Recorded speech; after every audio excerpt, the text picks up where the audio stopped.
I'm going to run a very difficult or complicated search in PsycInfo. I've already opened PsycInfo to the advanced search, and I'm going to add a row because I know I'm going to need it.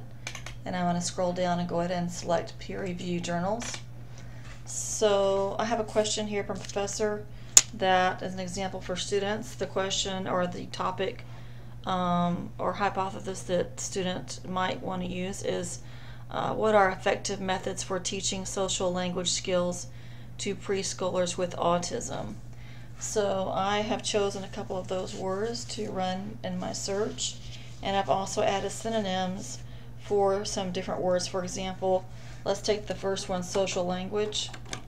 I'm not going to put the skills in there, just take the phrase, and I'm going to add an or here and add some similar terms like communicate, and I'm going to truncate that so I'll get communication. Or let's say behavior, behavioral, or interpersonal.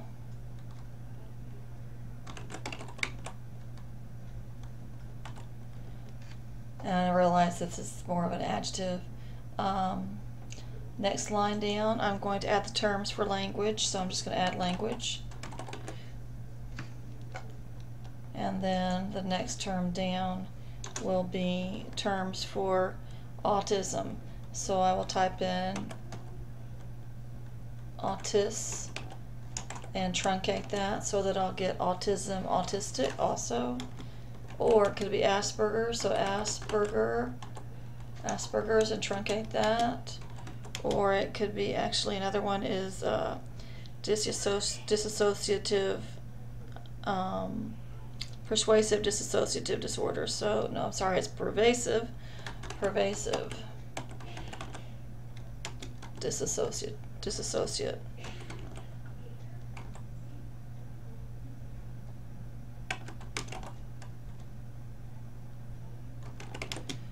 Okay, pervasive let's see what this is. Not coming up there. Pervasive dissociative. DISSOCIATIVE disorder. I'll leave that like that. And then the next line down, I'm going to add terms for words that stand for instructors or teaching or strategies. You can put as many words as you want to. So I'm going to type in a couple I've chosen. Strat, and I'm going to truncate for strategies, plural or singular, or method, plural or singular, or methodology, or instruct, instruction, instructors, truncated, or teach, teachers, teaching, or let's say training. Now you could, I'm sure there are other words that you can add, but these are some of the words that I have found when I was looking for this subject earlier. I could add a row here and add some terms for preschoolers since that's the question, but for now we're going to let that go because we're in PsycInfo. Some other databases also do this, but for this case we're in PsycInfo, and there is age groups that have been studied or tested. So there's childhood, birth to 12 years, neonatal, infancy, and there's also preschool 2 to 5. For this case, I'm going to go ahead and take this 2 to 5. If you want to take more than one, just hold your control button down, and it will allow you to pick more than one. Okay, so let me go ahead and go up here, and I will run this search.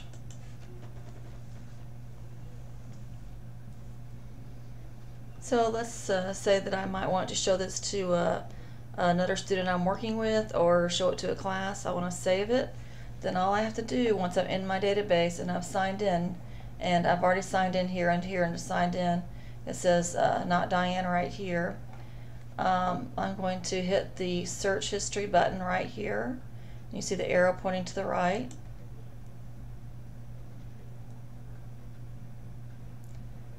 And I will go ahead and make a new search. This here, I misspelled the term, So I'm going to make a open save searches. Now it's going to give me a choice to give it a new name to this new search. New search for, let's say, autism and social language. Okay. And I'm going to save the search and say continue.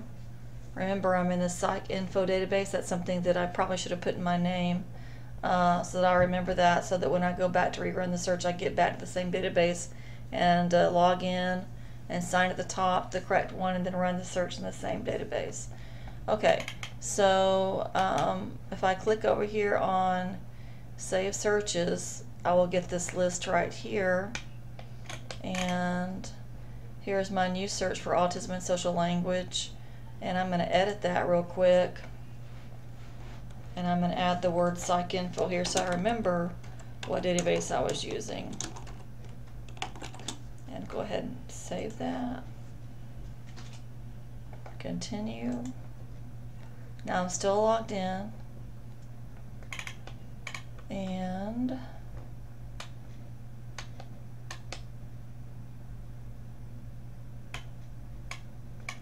that looks okay. So now I'm going to go back after I've saved my searches, and I can go back, see if it'll let me, to my search, and here it is strung across here. If I sign out and clear all of this, you see my name's no longer up here.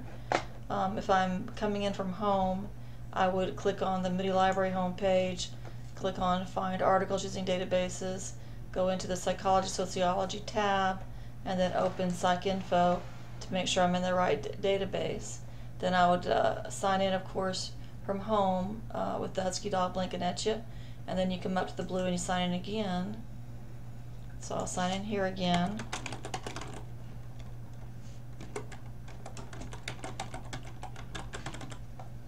Log in. The same login can be used for any of the EBSCO databases or ebooks.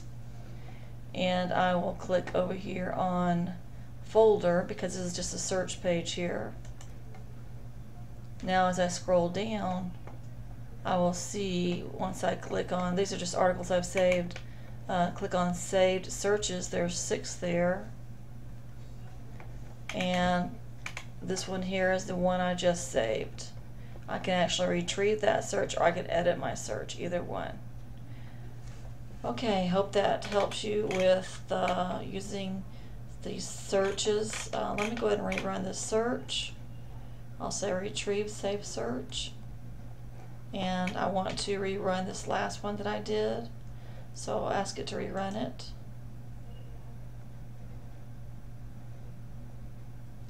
And I've got my 560 hits. Now I don't like seeing these searches in my face, so I'm going to use this button here and click on search history. You see the button's now pointed down, and it disappears now. So if you need to go back and see your saved searches, you can click on search history. But now it's all I'm getting is my articles, and I can start, now that I've signed in, I can go ahead and start adding these to my folder, as long as I've made folders for this class or this search, and under my folder, under the folder. Once you click on here, you can save searches. Okay, and that was just showing you how to save your searches. Thank you.